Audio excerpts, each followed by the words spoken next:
Good morning, Portland. I'm Steve Leader. And I'm Rebecca Marshall. Traffic and weather together every 10 minutes on the 8s. Lars Larson checks in with the Rose City Sports at 15 and 45 on your home of the Ducks and Blazers. Here's your station for fair and balanced news. News Radio 750 KXL. Slugs are a real problem in Northwest Gardens, and if you garden, you probably know that. This is a clump of daylilies that I was dividing, and unfortunately I had not put any bait down. You can see the damage that the slugs have done to this plant. For me, the choice that I use in my own garden is Corey's Meal. I like it, and always read and follow label directions, but you just want to put it lightly around the plants on damp soil. So evening is an ideal time. If you prefer not to use meal, there are pellets, and there's also Corey's Deadline. Look for the meta label on all Corey's products.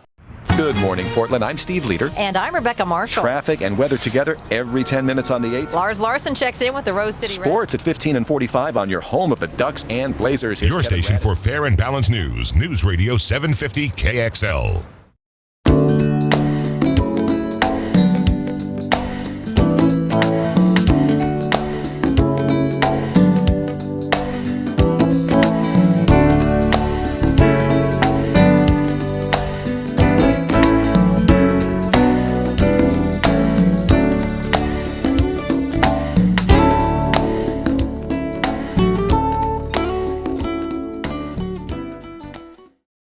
In the Garden with Mike Darcy is brought to you in part by Moen Machinery, a Portland tradition since 1947, Meta, the active ingredient in Corey's and Deadline, Black Gold, all the riches of the earth, and Marquee, your casual living store.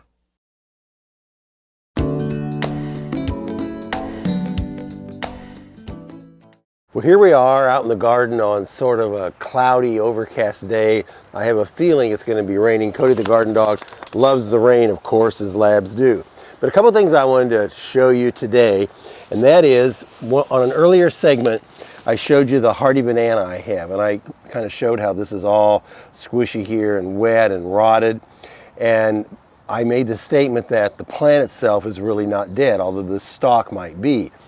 Several people, including our production assistant Mike Snyder, did not believe me a year or so ago, so he dug his up. And lo and behold, it turned out I was right. Also, Philip Carsaboom from Al's Garden Center came up to me and was laughing and said, "Mike, that banana is dead." Well, to Philip and Mike, I want to show you that you can see here, there's a few new shoots coming up, but behind me, this whole clump right here, look at all these new shoots that are just popping up all over the place. So I think in another month, by say June, this is going to be probably 5-6 feet tall with a large grove of the hardy bananas here. You can see they're popping up all over the place. And I should let you know, initially, this was one plant that was planted right in this space right here, maybe 10 years ago now. So it was one plant, it's spread out there, it's even going under here, and it's spread out over here. So if you have a hardy banana and it's not sending up any new shoots yet, don't dig it up, just wait a little bit. And now I want to show you a couple other things in my garden. Well, here in the back part of our garden, we have an arbor with some plants growing over it that you enter to go back here. And by the way, you can tell it is raining quite a bit right now. One of the plants that we have here is an entryway thing, is a Rhododendron Yaku Angel. It's one of the yaks. They're known for their indumentum on the underneath side of the leaf. So this plant is very nice all year long. But right now is when it's just beginning to pop into flower.